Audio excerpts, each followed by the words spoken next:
BJP का मतलब क्या? बेवकूफ पार्टी। प्रधानमंत्री बेटी बचाओ बेटी पढ़ाओ बहू छोड़ दो, ये क्या काम है? मोदी जी कान खोल के सुन ले, हम तो वो किसान के बेटे हैं धरती का सीना चीर के अन्न उगा दें, बाबा टिकैत का आदेश करा दो संसद को भी खेत बना दें। अरे हम ये कह रहे हैं मोदी जी मान लीजिए, वरना अभी तो हमारे कच्चे बनियान हाईवे पे सूखे हैं। मोदी जी मान जाओ, वरना हम तो संसद पे भी सुखाने के लिए आ रहे हैं। अरे मोदी जी, अरे मोदी जी और तड़ी पार सुन ले, हमको डराता है पानी की बौछारों से। अरे हम तो वो हैं जो सुबह उठ के कुल्लाई करते हैं ट्यूबवेल की धार से।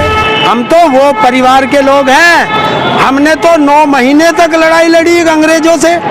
वे गोरे अंग्रेज थे, काले अंग्रेज बनने जा रहे हैं। जो आपको बना सकता है वो आपको उतार भी सकता है। मारिए, सीने पे गोली खाएंगे, पीठ पे नहीं खाएंगे, लेकिन आपको बता दें काला कानून आपको वापस लेना पड़ेगा, वरना रसातल में तार देगा ये किसान। तो मोदी जी कान खोल के सुन ले, वरना आपको बता रहा हूँ मैं एक हैंडीकैप समाज सेवी। 17 मार्च को 11 करोड़ विकलांग जंतर मंतर पे आ रहे हैं। रोक सके तो रोक के देख लियो। और हमारे वाले किसी चाचा बाबा का कहना मानते ही ना। और आर पार की लड़ाई लड़ूंगा, मैं भी आ रहा हूँ और हटूंगा नहीं। और हमें छेड़ दिया तो यूएनओ तक मारूंगा, ये लिख ले। मेरे प्रधानमंत्री कोई नहीं, गृह मंत्री कोई नहीं। हम अनपढ़ हैं, पढ़े लिखे नहीं हैं हम। हमें कौन गुमराह कर सकता है? और हमें कहते हैं किसी दूसरी पार्टी के, हिंदुस्तान का हर नागरिक किसी ना किसी पार्टी से जुड़ा है। वो किसान है, वोटिंग करने का हर आदमी को अधिकार है। अरे कल तक तुम विपक्ष में थे तो कांग्रेस हमें कहती थी कि विपक्ष गुमराह कर रहा। आज तुम सत्ता में आ गए तो आज तुम कह रहे हो हमें गुमराह कर रहा। हम फुटबॉल हैं, कोई भी लात मार के गोल में पहुंचा देगा। हम वो फुटबॉल नहीं है, हम किक मारने वाले हैं, जहां चाहेंगे सरकार को घुमा देंगे। ये प्रधानमंत्री जी जो हैं हमारे मोदी जी, एक ट्रंप थे जो 27 झूठ बोलते थे डेली, उसे अमेरिका ने भगा दिया। और हमारे मोदी जी उनके दोस्त हैं, तो दोस्त में दोस्ती का असर आता है, संगत का असर आता है। तो उनसे सीख सीख के मोदी जी सीख गए हैं कि ये भी अपने जीवन में पर डे, डेली, हर रोज, हिंदी में भी बता रहा हूँ, हर रोज 23 झूठ बोलते हैं, तब इनकी रोटी हजम होती है। अरे हम ये कह रहे हैं मोदी जी मान लीजिए, वरना अभी तो हमारे कच्चे बनियान हाईवे पे सूखे हैं। मोदी जी मान जाओ, वरना हम तो संसद पे भी सुखाने के लिए आ रहे हैं। और संसद इनके पिताजी की नहीं है, हमारी जमीन पे बनी, हमारे टैक्स के पैसे से बनी। तो ये चौकीदार हैं, हम मालिक हैं। और गलती हम मालिक समझ के कर गए थे पहले, क्योंकि चौकीदार, इन्होंने कहा चौकीदार हूँ भाई, मैं तो चौकीदार हूँ। हम समझ ही नहीं पाए चौकीदार हमारा है या अडानी अंबानी का। ये तो अडानी अंबानी का चौकीदार है और चौकीदारी नहीं है। मैं तो यहाँ तक कहता हूँ ये तो दलाल है, दलाली कर रहे हैं। हमारी जमीन छीन के अडानी अंबानी को देना चाहते हैं, हमें उनका मजदूर बनाना चाहते हैं। इनको दर्द होता है कि हम अगर पैंट पहन रहे हैं, हमारे बच्चों ने जैकेट पहन लिया, तो इनको दर्द होता है कि जैकेट में किसान कैसे हो सकता है। अरे एक फकीर 10 लाख के सूट पहन सकता है, तो एक किसान जो धरती का सीना चीर के अन्न उगाता है, उसे एक जैकेट जाड्डे में पहनने का भी अधिकार नहीं है। तो कौन पहनेगा? मोदी जी सुधर जाइए, वरना ये जनता जानती है सुधारना, और ये हमने दिखाया था। और योगी जी आप भी सुधर जाइए।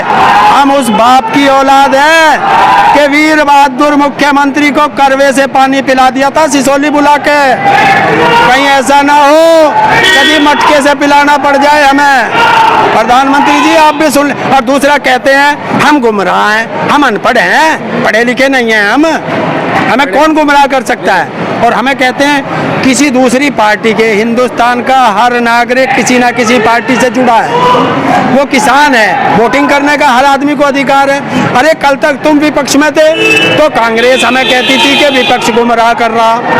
आज तुम सत्ता में आ गए तो आज तुम कह रहे हो हमें गुमराह कर रहा। हम फुटबॉल हैं, कोई भी लात मार के गोल में पहुंचा देगा।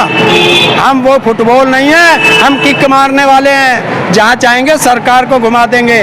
हम तो वो लोग हैं और दूसरी चीज मैं बता देता हूँ मोदी जी, हम कुर्बानी देने के लिए आए, हम तो कुर्बानी देने के लिए आए, अपने घर पे कह के आए हैं या तो काले कानून वापस या हमारी अर्थी एक ही जाएगी घर। अब तो आपकी बार आर पार की लड़ाई होगी? बिल्कुल, हमारे बड़े जो हमने अपने बड़े चुन रखे हैं जो सरकार से वार्ता करने के लिए हैं, हमारे नुमाइंदा हैं, हमारे अगवा हैं, हमने उनसे भी कह दिया है कि देखिए वार्ता आप करें, फैसला हमारी जनता ही करेगी। और उन्होंने भी कह दिया कि अब हमारे हाथ में नहीं है, जनता देखेगी। तो हम तो आर या पार, और आर पार का मतलब क्या, जब हम घर कह के आए हैं कि हम तो या तो मर के आएंगे या काले कानून वापस होंगे। लेकिन सरकार तो 2 कदम भी पीछे हटने को तैयार नहीं है ना। कोई जानकारी नहीं है, हम वो किसान हैं, 27 दिन मेरठ लड़े, 7 दिन हम 1988 में वोट क्लब पे लड़े, मैं तो वो सिपाही हूँ, 17 बार यूपी की जेल गया, मैं तो वो सिपाही हूँ। और इनको बता देना कि हम वो भगत सिंह, चंद्रशेखर आजाद और उधम सिंह, हम तो वो परिवार के लोग हैं। हमने तो 9 महीने तक लड़ाई लड़ी अंग्रेजों से, वे गोरे अंग्रेज थे, काले अंग्रेज बनने जा रहे हैं। भारतीय जनता पार्टी की सरकार को आप ये कह रहे हैं कि अब वो काले अंग्रेज हैं? पक्का काले अंग्रेज हैं, दलाल हैं अडानी अंबानी के। ये भारतीय जनता पार्टी नहीं है, पहले से बीजेपी का मतलब क्या, बेवकूफ पार्टी, मूर्खों की पार्टी।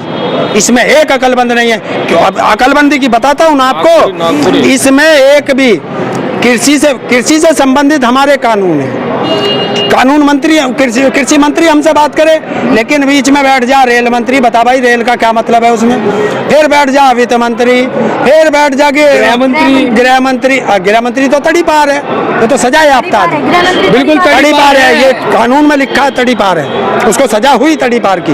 हाँ, मैं ऐसे नहीं बोलता, प्रूफ पे बोलता हूँ। और दूसरी चीज, प्रधानमंत्री बेटी बचाओ बेटी पढ़ाओ बहू छोड़ दो, ये क्या काम है? मोदी जी कान खोल के सुन ले, हम तो वो किसान के बेटे हैं, धरती का सीना चीर के अन्न उगा दें, बाबा टिकैत का आदेश करा दो, संसद को भी खेत बना दें, हम वो किसान हैं। क्या लगता है संसद तक पहुंचने देंगे? आपको यहाँ पर रोक लिया, आप दिल्ली की तरफ कूच कर रहे थे, तो देख सकते हैं आप ठंडे पानी की बौछारें करवाई गई, आप पर लाठियां बरसाई गई। अरे मोदी जी और तड़ी पार सुन ले, हमको डराता है पानी की बौछारों से। अरे हम तो वो हैं जो सुबह उठ के कुल्लाई करते हैं ट्यूबवेल की धार से, और डराता है ये क्या है, आंसू गैस के गोले, लाठी है। हमने तो अंग्रेजों की लाठी खाई, गोली हमेशा सीने पे खाई। अगर हमारा एक भी जवान दिखा दें जिसकी पीठ पे गोली मारी हो, हम तो जलियांवाला बाग बनवाने के लिए आए हैं, हम तो हाथ उठाएंगे नहीं, जैसा जलियांवाले बाग में हमारे बुजुर्गों ने नहीं उठाया। मारिए, सीने पे गोली खाएंगे, पीठ पे नहीं खाएंगे। लेकिन आपको बता दें, काला कानून आपको वापस लेना पड़ेगा, वरना रसातल में तार देगा ये किसान। जो आपको बना सकता है वो आपको उतार भी सकता है।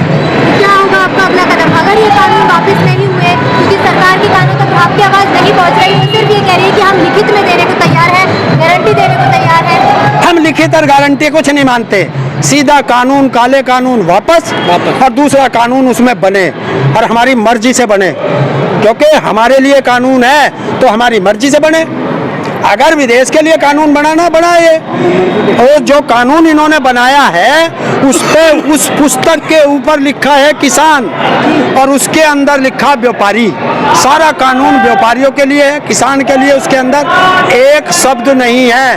तो मोदी जी कान खोल के सुन ले, वरना आपको बता रहा हूँ, मैं एक हैंडीकैप समाज सेवी, 17 मार्च को 11 करोड़ विकलांग जंतर मंतर पे आ रहे हैं, रोक सके तो रोक के देख लियो। और हमारे वाले किसी चाचा बाबा का कहना मानते ही ना, और आर पार की लड़ाई लड़ूंगा, मैं भी आ रहा हूँ और हटूंगा नहीं। और हमें छेड़ दिया तो यूएनओ तक मारूंगा, ये लिख ले। मेरे प्रधानमंत्री कोई नहीं, गृह मंत्री कोई नहीं।